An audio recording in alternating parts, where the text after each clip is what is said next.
अगर कहीं मंदिर से जुड़े हैं, दरबार से जुड़े हैं तो वहां जाके फरियाद करते हैं, नहीं जुड़े हैं तो घर में ही फरियाद करते हैं। अपनी कार्रवाई भगवान तक लगाते रहते हैं।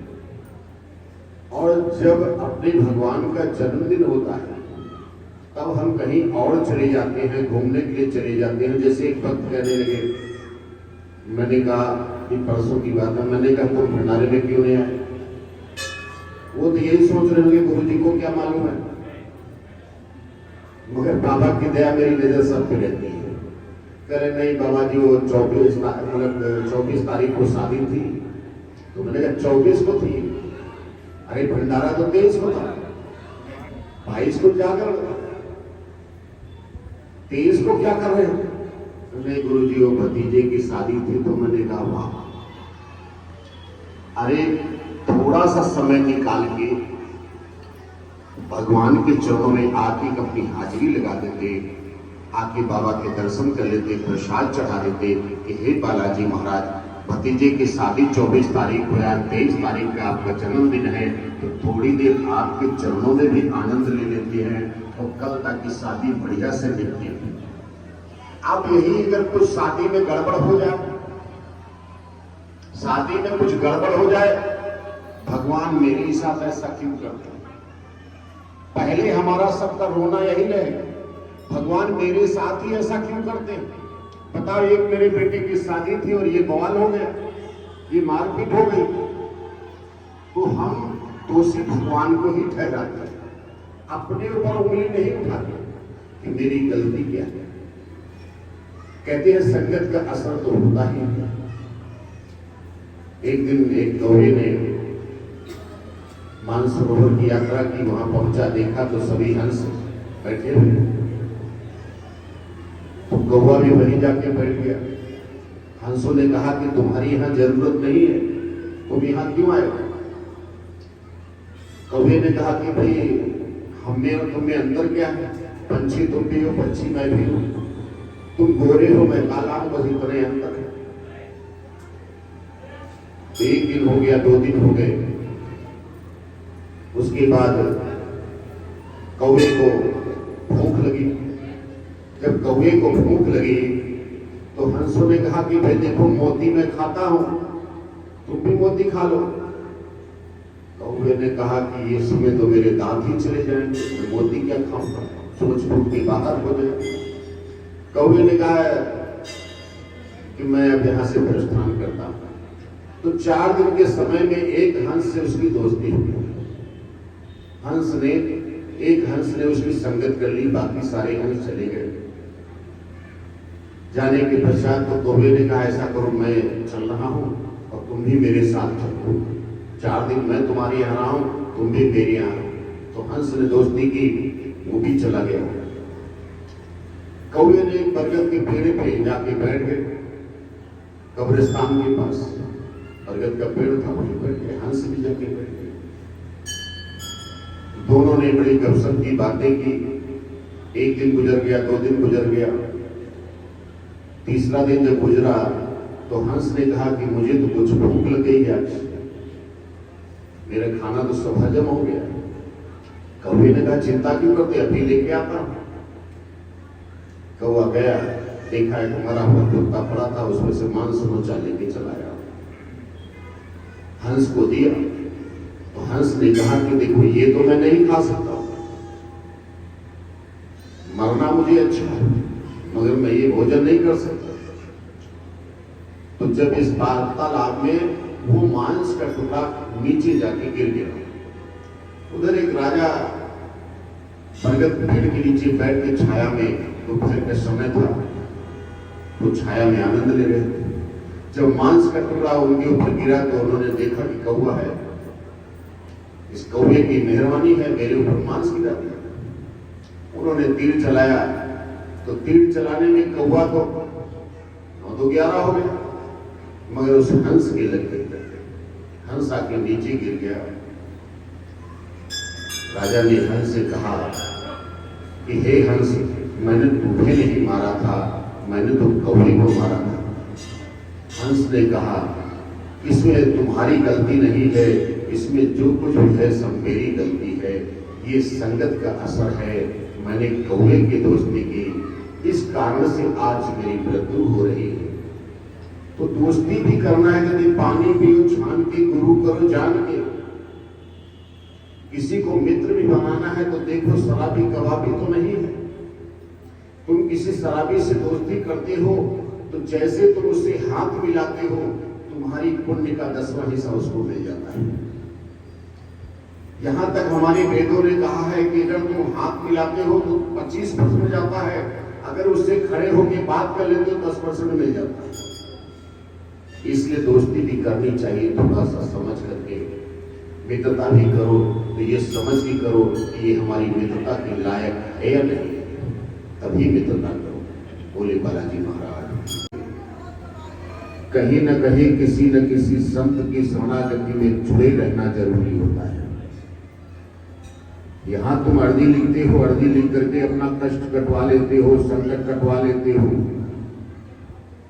संकट तुम्हारा दूर हो जाता है। बालाजी महाराज की कृपा से तुम्हें लाभ मिल जाता है 99%। एक लाभ बहुत जरूरी है आपको, आपके परिवार को, आने वाले बच्चों को, जो यहां बच्चे बैठते हैं उनके लिए अपने से बड़े के साथ अपनी हर गतिविधि शेयर करो। किसी गुरु ज्ञानी की संगति जाकर, जो संत महात्मा हो, अच्छे महात्मा हो या अच्छे हमारे पुरुष माँ बाप जो हमें ज्ञान की चर्चा देते हो, जो हमें मार्गदर्शक बन के चलते हो। कोई भी अपने जीवन में बात हो, मान लीजिए अभी तुम्हारी उम्र 15 साल की है, 16 साल की है, 18 साल की है, 20 साल की है, आप वो निर्णय नहीं ले पा रहे हो, मुझे क्या करना चाहिए, मेरे जीवन में ऐसा चढ़ाव उतार आया है, मेरे जीवन में ये लड़की का संदेश आगे चुका है, ये मेरे जीवन में पैसे का भाव आ चुका है। एक बार अपने गुरु से जाके, अपने माँ बाप से जाके जरूर संपर्क करो। गुरु है तो गुरु से जाके बताओ अपने दिल की बात। कहते हैं गुरु के आगे जाए कर, गुरु के आगे जाए कर अर्ज करो कछ खोल। यानी गुरु के पास जाओ, सब कुछ खोल करके अर्ज करो कि ये मेरी समस्या है, मैं इससे कैसे निकलूं।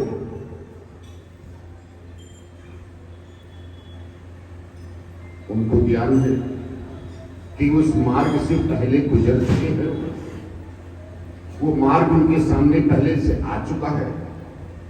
उस मार्ग से निकलने का तुम्हें रास्ता बताएंगे। जैसे कि अभी 20 साल 22 साल का लड़का होगा, उसने खुदकुशी कर ली, आज की घटना है, कहीं बाहर की नहीं है। दोपहर में वो आया, आकर के अपनी माँ से कहा, मम्मी तुम यहां से चलो, यहां किराए पे नहीं रहना, तुम्हें यहां चलना है। माँ ने कहा बेटा ठीक है चलेंगे, अब कुछ समय रुक जाओ, तो चलते हैं। गुस्से में यहां से चला गया, अपनी माँ से कोई बात नहीं बताया कि मम्मी मुझे तकलीफ क्या है, मुझे परेशानी क्या है, कोई परेशानी उसने शेयर नहीं की। और यहां से मां से गुस्से से चला गया, ना भोजन किया ना कुछ नहीं, गांव चला गया और गांव में जाकर के उसने फांसी लगा ली। तो ये इसलिए मैं आज कह रहा हूं, जितने लोग जहां कोई भी बात समझ में ना आए, बड़े बुजुर्ग जवान, तो कहीं किसी ज्ञानी से मिलो जो थोड़ा इन बातों को समझते हो, एक दूसरे से शेयर करो ताकि तुम्हारी समस्या का समाधान निकले। तुम अपने जीवन को इस तरह खत्म कर लेते हो, क्या तुम्हें मिला? तुम अपने घर के अकेले थे। उस मां का क्या हाल होगा जिसका एक बेटा होगा? और वो भी कुछ बताए नहीं, बिना बताए जाकर के फांसी में लटक जाए, उस मां के दिल से पूछो।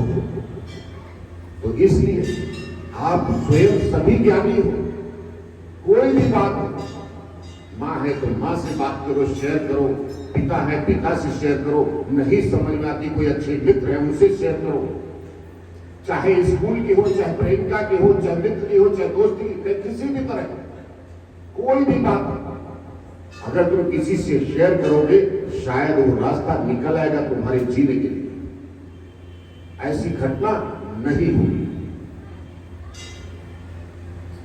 जैसे कि भी दरबार में एक लड़की आई, 6 बजे करीब आई, कहने लगी कि बाबा जी मैं आई थी उस पिछले मंगलवार को,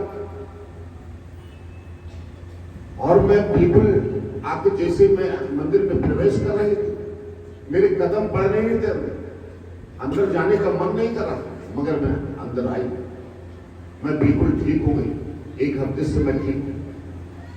मैंने कहा जरा हाथ दिखा, मैंने उसका हाथ देखा, मैंने कहा तुम्हें कुछ खिलाया हुआ है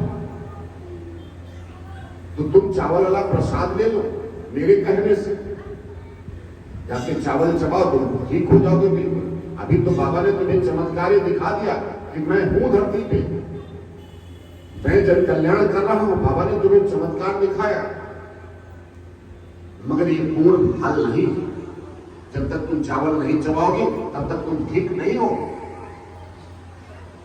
मेरी बात को उसने नजरअंदाज कर दिया, बल्कि मैंने कहा कि मेरा मोबाइल नंबर रख लो, जो तुम्हें बातों का ज्ञान हुआ, एक वीडियो बना के डाला। उसने मोबाइल नंबर लिया, यहां से घर गई हो। देखिए शैतान जो हमारे शरीर के अंदर प्रवेश करता है तो ये न सोचे कि उसने हमें छोड़ दिया, नहीं, वो अपना कार्य निरंतर करता है। हम भले ही ये सोच ले कि ये काल चक्र रुक गया है मेरे लिए, मगर ऐसा नहीं, वो काल चक्र अपना काम करता है। अभी मेरे पास फोन आया जस्ट 15-20 मिनट तक कि गुरुजी वो बिटिया को जो लेके आए थे, जो आपसे बता रही थी, उसकी तबीयत ठीक थी, मगर अभी उसकी अचानक में तबीयत फिर खराब हो गई। मैंने कहा अच्छा चावल वाला प्रसाद ले गए थे क्या? नहीं गुरुजी हम तो नहीं लाए। क्यों नहीं लाए? यानी मैं यहां जो तुमसे बात कर रहा हूं, मैं तुम्हारे लिए समय देता हूं, निःशुल्क समय देता हूं, तुम्हारी बातों को मैं देखता हूं, तुम्हारी बातों को सुनता हूं, सुन करके तुम्हारे लिए मैं घंटों बैठता हूं, और फिर भी जब तुम मेरी बात कहा नहीं मानते हो तो दुख होता है। याद रखिए, अगर गुरुजी ने कह दिया कि चावल वाला प्रसाद लेना है तो ले लो, पैसा ना हो तो गुरुजी से बात करो कि गुरुजी आज पैसा नहीं मेरे पास, मैं क्या करूं? तुमको फ्री दिलाया जाएगा, तुम चावल चबाओ, स्वस्थ रहो, स्वस्थ रहो, मस्त रहो। हाँ, भगवान की भक्ति में एक कदम जरूर रखो, एक कदम भगवान की भक्ति में अपना जरूर रखो। एक कदम कमाई के लिए है और एक कदम प्रभु की तरफ है। संतों महात्माओं के सत्संग सुनो और उन पे जुड़ो। जब उन पे चलोगे तो जीवन में सुख और आनंद मिलेगा। 2 मिनट के लिए आप सभी लोग